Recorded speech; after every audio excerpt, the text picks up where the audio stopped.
All right, so good to see all of you online over Zoom. I'm Professor Nelson Chen. I work on optics and some sort of dynamics of lasers. So I wonder how many of you here are willing to switch on your camera just for a second or something, just to make sure that I'm not talking to a black box. Okay, I am talking to a black box. Okay, great. Ah, I see Dr. Chiang is there. Professor Basu is there. All right. Okay. All right.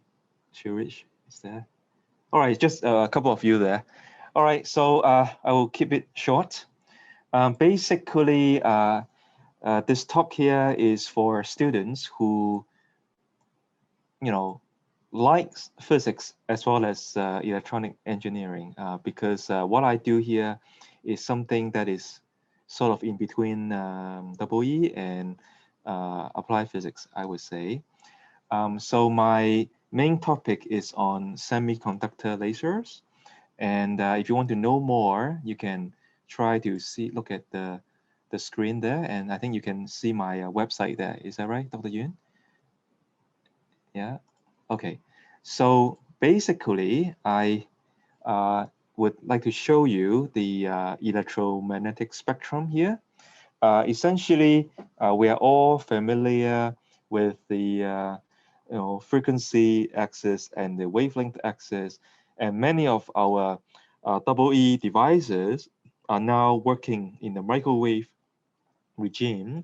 And so you can see right here that basically in around 10 gigahertz is kind of the microwave frequency for 5G and all the communication systems. But then for photonics and optics, we usually work all the way up on the right here, where the frequency is very high and the wavelength is something about just hundreds of nanometers. And so we are somewhere in between. We do work on the following. Say in the spectrum, you can see on the left here that you have more than one frequency components, and those frequency components would correspond to some kind of bit frequency. So in a time domain, you have a electromagnetic wave that is modulated. In the frequency domain, you will have something like a nice spike there. So basically, there is a transformation from the optical domain to the microwave domain like this.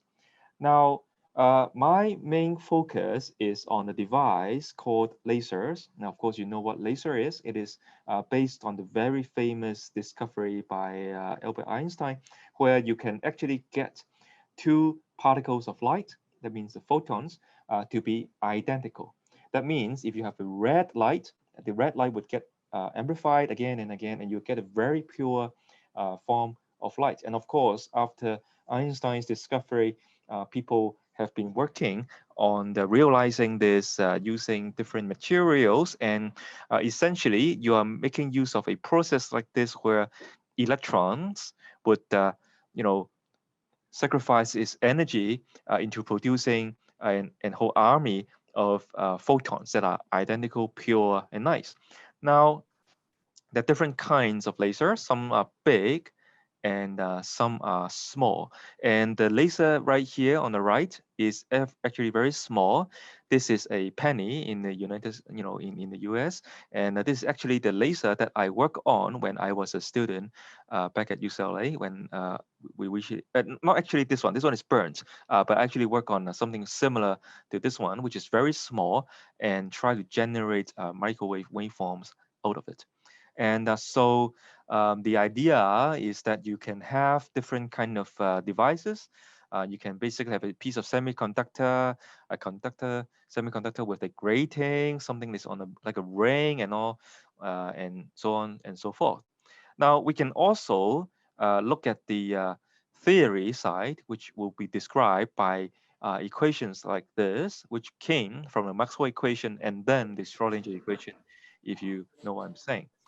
Now, in my lab, what is special, I think, to me, is that we basically work on both experiment and numerical simulations. So basically what I have on the left here, sorry, my phone is distracting. All right. Now, basically, the experimental setup would look somewhat like this. You have the mirrors and lenses and all. And that's to say that we are working on, some setup that we can play with. And on the right, we also do some kind of calculations, and the calculations are theoretical and sometimes numerical. And our recent work was published there in the Physical Review A, which is some kind of quite classical journals for physics people. So we are double E people, but we also publish there. Now, in a system like this, we are able to generate We are able different. to. Sorry, Sorry. Xiang, you have the question? No, no, no. Okay, sorry. Oh, I see. You are Yeah. talking to someone else, I guess. Ah, okay, all right. So what we have here is that you have a optical spectrum, and then you have the um, temporal waveform. So you can see that in a small laser like this, we can control its behavior into generating many different sorts of waveforms. The one that's most interesting is on the right, where you have oscillations that are kind of random, but they're actually what we call chaotic. All right. Now, so we try to see if we can have some applications out of it. And a few years back, we did have a conference, and we hosted a number of experts from all around the world. And so all of them are, working on related topics. So you can see that it's a kind of an international group. I'm right here, and I wonder if anybody's falling asleep. So if anybody can spot a typo, please let me know. Okay, so you don't see a typo, you're sleeping. Okay, so let me show you a few examples and I will end. The first example is to use the microwave waveform that is generated for communications. So imagine that right here I have many base stations and for microwave or wireless communications. And you should actually deliver the microwave signal over electrical cable, but that would be quite expensive. All right, just a small piece of cable like this could cost you like thousands of dollars. But you can actually make use of the nice fact that optical fibers are very useful for transmission. So you can use fiber to make the connection. So the waveform that my laser generated could be used in this scenario, and you can actually move it to space, and you would have something similar in concept as well. Now, my first PhD student actually graduated a few years back.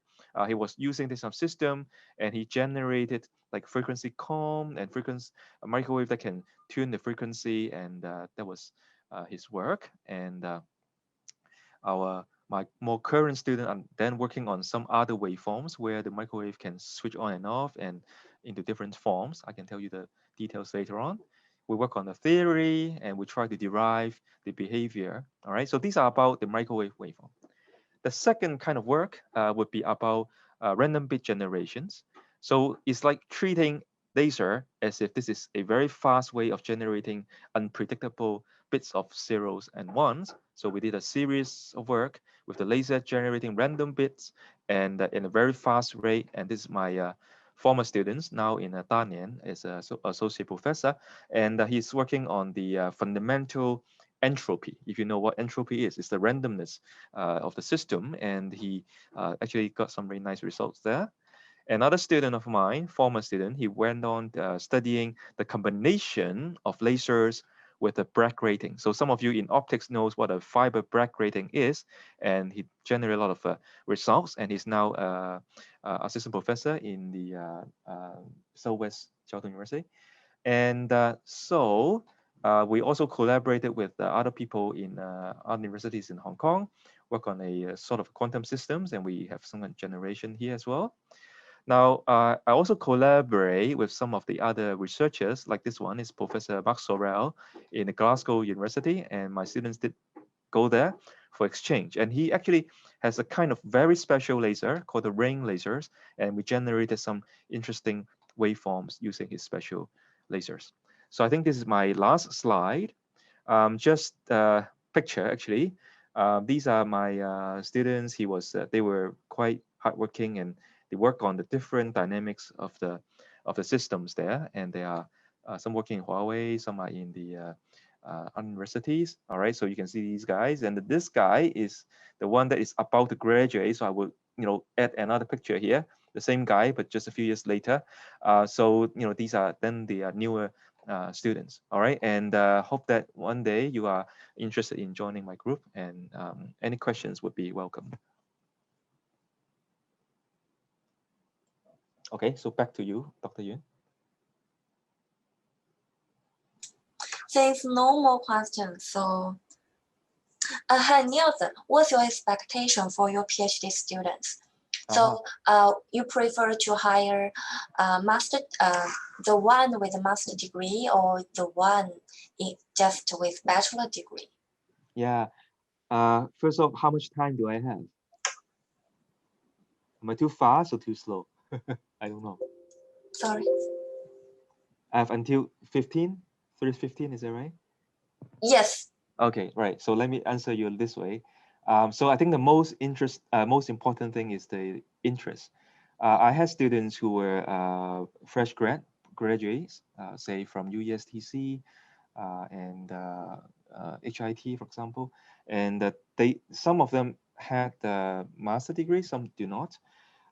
What I found was that those with a fresh degree are more easy to mold, I would say, because it's like a piece of blank paper, and it wasn't influenced by something other habits of doing research. So that would be a good thing. And if you have a master experience already, then of course you're more experienced, and it is also good. But then the thing is that you have to try, adjusting, and so what is going on. For example, I have one student here. This guy, he did a physics master before he joined me. Yeah, so he was also pretty nice.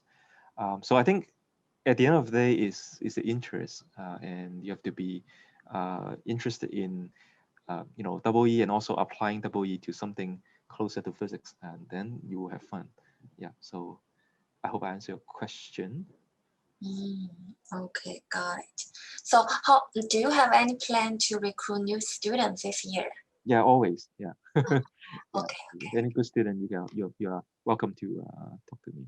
I was going over the slides really quickly. I basically just wanted to show you the pictures, because if I get to the detail, then I think you will be very bored. I mean, not you, Dr. Yun, but I mean the rest of the students. Yeah. So, all right. So I think I would end this. yeah. Okay, thank you very much. Thank you. Do I end this or okay?